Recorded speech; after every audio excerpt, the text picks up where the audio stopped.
Ертеде жайлауда малын қатар бағатын екі қойшы бала болыпты. Бірде әңгімелесе отырып, екі қойшының бірі түнде көрген түсін жориды. Оның аты Базар екен. Ол түсінде бас жағымда күн, аяқ жағымда ай, төсімде жұлдыз қонып отыр екен дейді. Екінші қойшы басыңа бақ қонғалы тұр, сен сол бақытыңды іздесең қайтеді деп кеңес береді. Ертеңіне қойшы қойын өткізіп, жол азығын қамдап, бет ауған жаққа жүріп кетеді. Апта жүре ме, ай жүре ме, кім білсін, әбден арып, ашып, сілей сығатып, айдалада тұрған төбесі ашық жалғыз тамға кіреді. Көз шырынын алмаққа жата кетеді. Сол маңда Алшынхан билеген ел бар еді. Ханның ай дегенде аузы, күн дегенде көзі бар Алқа есімді қызы болатын.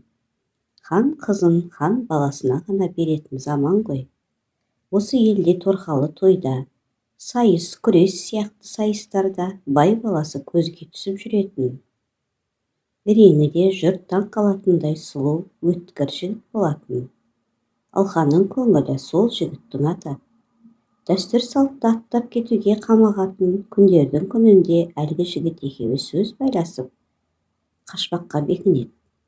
Қыз ханның екі тұлпарын алып шықпақшы болады. Екеуі ар ойласып, бер ойласып, айдаладағы жалғыз тамда кездесуге уәделеседі. Түннің бір мезгілінде сол тамда ұйықтап жатқан қойшы баланы тұр-тұрлап оятып алады да екеуі аттанып кетеді. Ал бай баласы қараңғы түнде адасып, уәделескен уақытында әлгі тамға жете алмай қалады. Қойшы жігітті ертіп алған қыз әкесінен қорқып, суыт жүріп ұзай береді. Таң аппақ болып атқанда қасындағы серігінің басы тас, балтыры қотыр, табаны жарылған, еріні тілінген біреу екенін көреді. Өзінің алданғанын білген қыз не істерін білмей әбден сасады. Елге қайтса әкесі өлтіреді. Бұл жерде кідірсе қуғыншылар ұстап алады.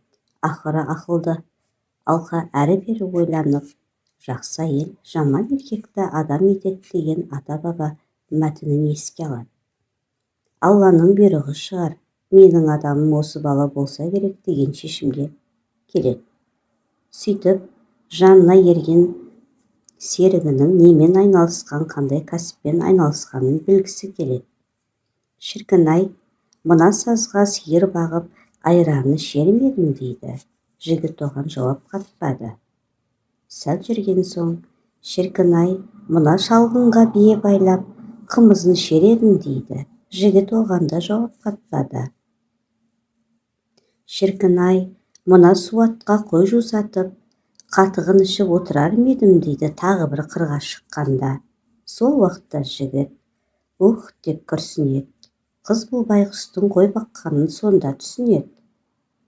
Алқа енді жігіттің ақылын сынамақ болып, бір қалаға жақындағанда ақшаны әдейі жеткізбей беріп тұрып, мына ақшаға екеуміз де атымыз да тоятын ауқат әкел деп базарға жұмсайды. Жігіт тамақ алайын десе, өздеріне жетіп аттарына еш нәрсе артылмайды. Аз кем ойланып, базардан қауын қарбыз сатып алады. Мұның қалай деп сұрағанда қызға, ішін өзіміз, қабығын жылқы жейді деп жауап береді. Соған қарап қыз жігіттің алды-артын ойлайтынын біледі. Екеуі әлгі қолдан шығып, жолдарын жалғастыра береді. Айдалада оларға жетора әдейі күтіп тұрғандай кезігіп қалады. Сұлу қызды көрген ұрылар қасындағы қойшы баланы қорқытып, қызды емденуге ниет қылады. Тіпті олар сол арада бір-бірімен таласып та қалады. Шатақтың аяғы төбелеске айналады.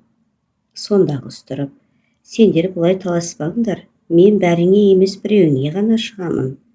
Бақтарыңнан көріңдер, қазір жеңілденіп алып, сонау жалғыз төбеден бермен қарай жаяу жарысыңдар. Қай озғанын аласыңдар деп шартын қояды. Бұл шартына ойын сұнған жетеуі көз ұшындағы төбеге жеткенде, екеуі ұрылардың аттарын жетектеп алып, қаша жөнеледі.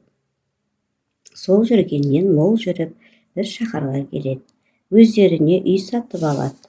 Қыз молдаға некесін қидырып, базар қойшыға қосылады. Қойшыны жуындырып, киіндіріп, күн көріс үшін орамал тігіп, ара-тұра базарға сатқызады. Орамалды тек 3 ділдаға ғана сат, одан артық ақша бергендерге келіспе деп күйеуіне тапсырады. Қойшы әр күн сайын әйеліне 3 ділда әкеліп беріп тұрады. Күндердің күнінде өзі қара, көзі көк, зор денелі адам орамалды 6 ділдаға сатып алады. Неге 6 ділдаға саттың, енді менен айырылатын болдың, дейді қойшы баланың келіншегі күйініп. Ертеңіне әлгі сайда құмар кимелетіп келіп қызды алып кетеді.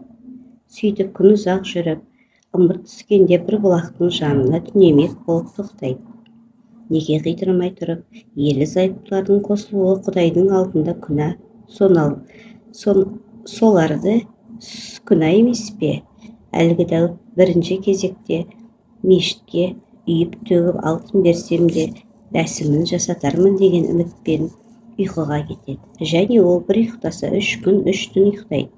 Осыны алдын ала сұрап білген хан қызы еркекше киініп алады да Қарадәудің атын мініп алып қашып жөнеледі.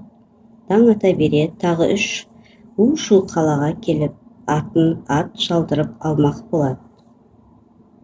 Сөйтсе, халық қала сыртына шығып, бақыт құсын ұшырып жүр екен. Ол елдің ханы дүние салып, артында тігерге тұяқ қалмапты. Сондайда әдетте бақыт құсын ұшыртып, кімнің басына қонса сол адамды хан сайлайтын салт болыпты. Әлгі қыз қойшы баланы қайдан табамын деп тұрған алқа қыздың басына барып қонады. Алқаны ешкім қыз екен деп ойламайды. Өйткені ол еркек киімін үнемі тастамайтын. Жұрт жабыла келіп, енді ханымыз өзіңсің деп қызды таққа отырғызады. Таққа отырған алқа өте әділетті хандық құрды. Ел жұртты кемшілік көрмеді. Ай сайын жан-жаққа сауда керуен жүргізіп отырды. Апта артынан апта, ай артынан ай өтеді. Бір күні қыз атақты суретшіні шақырып, өзінің суретін салдырады. Оны неше мың дана етіп көбейтеді. Суретші өзі суретін салған қызды ханның қарындасы екен деп ойлайды. Алқаны ел Әділхан деп атап кеткен болатын. Әділхан суреттерді керуен басыларға таратып, оларға жасақ қосып береді. Жасақшылар суретті әр елге таратып, таныдым дегендерді хан алдына келеді. Күндердің күнінде жасақшылар баяғы Қарадәу мен 7 ұрыны айдап алып келеді. Тақта отырған айбарлы ханнан олар қорқып жапырақша қалтырайды. 7 ұры ұрлығы үшін, Қарадәу әр күнге жасаған зорлығы үшін лайықты жазасын алады. Көп ұзамай суреттегі қызы таныдым деп жылап тұрған қойшыны да жасақтар алдына алып келеді. Хан сарайына келген қойшы ханның өз әйелі екенін танымайды. Содан не керек? Әділхан қойшыны қызметшілеріне тапсырып, күтімге алғызады. Биенің сүтімен шомылдырып, бақсы балдырге қаратып, адам қылып келтіреді. Күндердің күнінде қыз оған шын сырын айтып, екеуі жылап көріседі.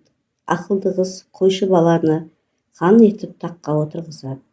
Өзі де күнделікті қасында болып ақыл кеңесін аямайды.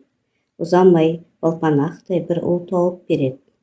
Сөйтіп, сын сағатты есіне алып, жақсы әйел жаман еркекті адам етеді деген қасиетті сөздің шындығына көзі жетсе керек. Қойшының баяғы жарлы, жалқыбы кезінде көрген, түсіне енген, басындағы күн бағы, аяғындағы айы әйелі, кеудесіндегі жұлдызы баласы екен.